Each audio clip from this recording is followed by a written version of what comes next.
This is more of information than a recipe, even though I'm going to make a pork stock from the bone. You look at this in the market and you see, wow, $1.29 a pound. This big chunk of meat is only $11.43. Well, I'll give you the true price of it after I bone it out. So this is what we have. This is usable meat, but you still see a lot of fat there. But if I'm going to make some of these for like burgers, I'm going to need that fat to grind up with the lean pieces of meat. So from the weight of 8.86 pounds, we come down to 6.75 pounds of usable meat. And the total cost was $11.43.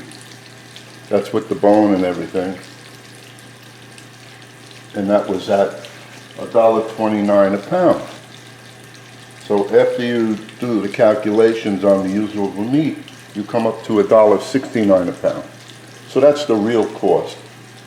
And there might be a little trimming needed. And now I'm going to take the bone, put it in the oven, roast it until it's really dark, then put it in my crock pot and simmer it overnight. I'll put vegetables in there a little later, and then tomorrow I'll use the stock to either make a soup with the pork or a stew with the pork. Otherwise, you just roast the whole thing, and that's what you can do. So I played with that, and that's the end of the video. I also might as well